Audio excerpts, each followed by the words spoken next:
Here is our philosophy on waving the magic wand. If you could wave a magic wand and make one or two things disappear, and that would make your whole wrestling career 10 times better and alleviate a lot of stress. Well, guess what? That is your practice plan. We know you can't wave a magic wand, but if you attack the number one and or number two things, the top two things that are ruining your wrestling career or making this stressful, your level jump, you can 10x your wrestling like in a matter of a few weeks, maybe even immediately. Obviously, if you need to get 50% stronger, okay, so now we're looking at 5 to 6 months. But if you need to be mentally tougher during the weight cutting process, that's a light switch. You can just make that. These are decisions. There's no development needed. There's no, plan of action that needs to be executed. So some of these things could take time. Some of these things are light switch fixes. And some of these things could be technical, in which case you're about 6 hours away. If you drill your single leg finish, let's say your opponent's countering in these 3 ways. They're kicking out, they're key locking, and maybe they're stalemating you. Okay. Get with the coach, figure out the one best thing to do from those 3 positions, learn those, write them down, and then you drill 30 reps a day for 4 or 5 days straight. Problem is solved. So I've solved that problem. Strength is going to take some time, but I've got a plan, and I'm lifting every, Tuesday, Friday I'm lifting, and, I'm just going to make a decision that I'm not going to be a wimp anymore. Either I can do this sport or I just need to quit. If I can't be mentally tougher when I cut weight, I just need to quit cutting weight or just figure it out. That's not something that takes a lot of time. So now we say, okay, I've got 3 things to fix. One, I'm on a plan that's going to take 4 to 6 months. That's okay. Another thing is I'm just made a decision that I'm not going to be, mentally weak anymore when it comes time to cutting weight. I'm just going to knock this off and be a big boy about this. So that problem solved, okay, because that's a decision that we can make to fix. And then I know that, today is Thursday. I know by Tuesday, my single leg issue is going to be fixed. So now I've alleviated 2 out of my 3. Guess what happens now? Now there's another layer of problems that pop up. More problems will always pop up. Now you're wrestling the best guys in the state. Now you're like, well, holy cow. I thought getting off bottom was my problem. Now I'm getting off bottom 85% of my matches, but I'm getting off bottom within the final 30 seconds. I don't ever have an opportunity to get a takedown and have that 4-point period. If I pick bottom in the second period, I'm not following that up with a takedown ever. So now I'm like, getting off bottom isn't a problem anymore. That's one of my issues that I wish I could have waved a magic wand and made go away, but I fixed that in 2 weeks. So now I'm doing awesome. But guess what?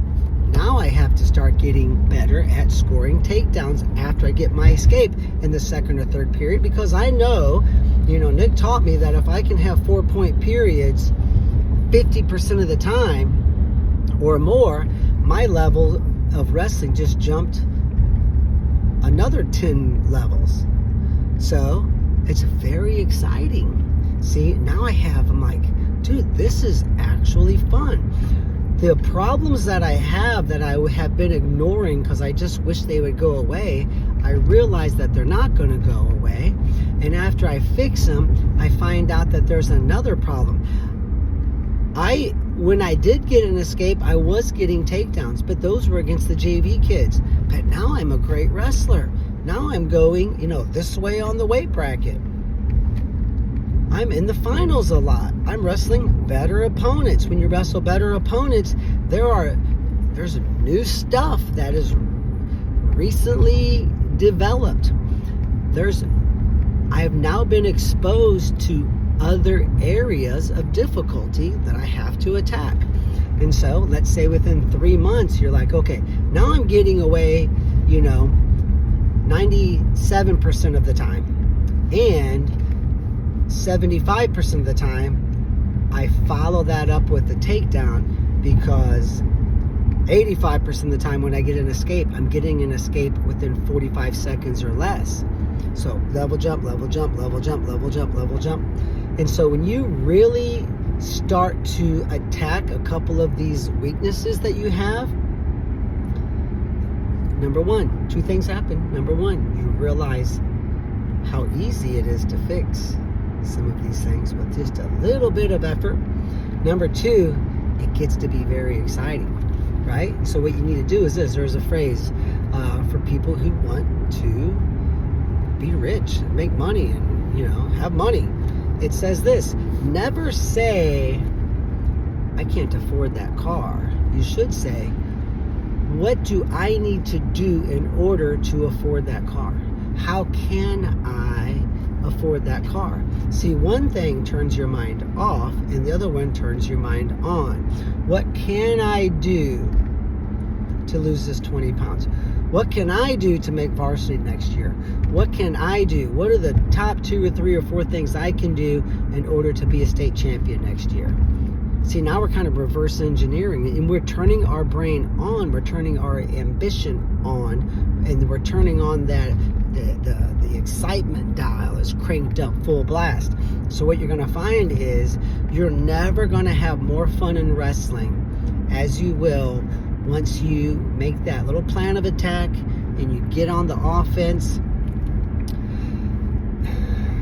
It can just be very exciting. It's called being pulled versus being pushed. You're like pulled, you're drawn. You can't not get on the mat.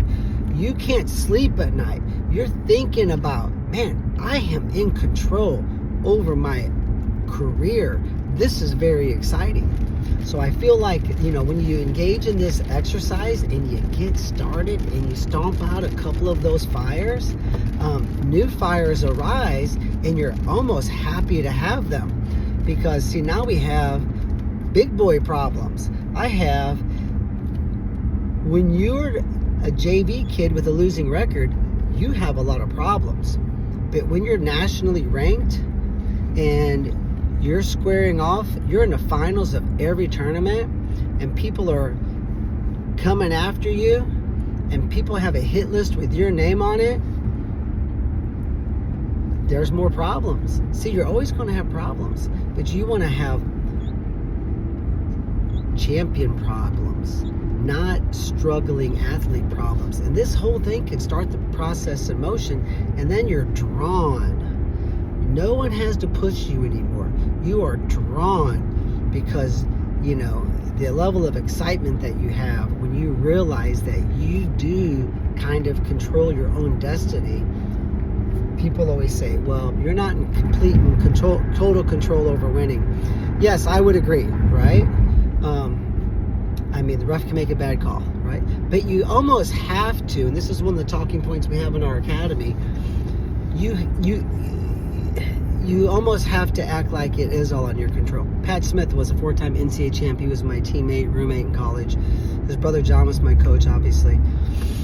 And Pat said his dad had one philosophy he did with those boys. He said, if you don't win, it's either because you didn't work hard enough or you didn't want it bad enough. That's it. And see, that's contrary to the new age, surrender the outcome. Just be grateful for the opportunity. I'm into all that. I love it. I just love it. But don't forget, you can't miss steps. You can't forget to show up with a freaking chip on your shoulder and say, I'm here for the freaking gold medal, guys. That's why I'm here. Okay? So I feel like so many people are caught up in all this woo-woo new age coaching philosophy. And it's like, dude, you haven't been on the mat in 10 days. You haven't done hill sprints in 6 months. You don't do stance motion after practice. When there's a rope in the wrestling room, you swing on it. You don't climb the rope, you swing on it. You're not serious. You can be grateful all you want, but if you're going to swing on a rope and you're going to do, upside down monkey swings on the pull-up bar, no, the pull-up bar in your weight room, you can almost tell a lot about an athlete by you go into the room and you watch them. I've done this at Rockbridge High School because they had all of these things, and I talked to the kids about it. I'm like, I don't like it. There's the throwing dummy, and you guys are doing MMA elbow smashes on the throwing dummy. You should gut wrench that thing. We had a 90-pound gut wrench at Oklahoma State. I would gut wrench it 25 times to the right, 25 to the left. And that helped me a lot to medal at the U.S. Open and have a decent freestyle career. How come you're not gut wrenching the throwing dummy? How come you're not throwing the throwing dummy? Why are you doing pile driver smashes that you learned on WWE? Why are you doing monkey swings on the pull-up bar? Why are you swinging on the rope instead of climbing it? No, pull-ups over here. You have 3 grips. You should be doing all 3 grips. There's your pull-ups. Then you should be gut wrenching and throwing the dummy. And then you should be doing rope climbs. See,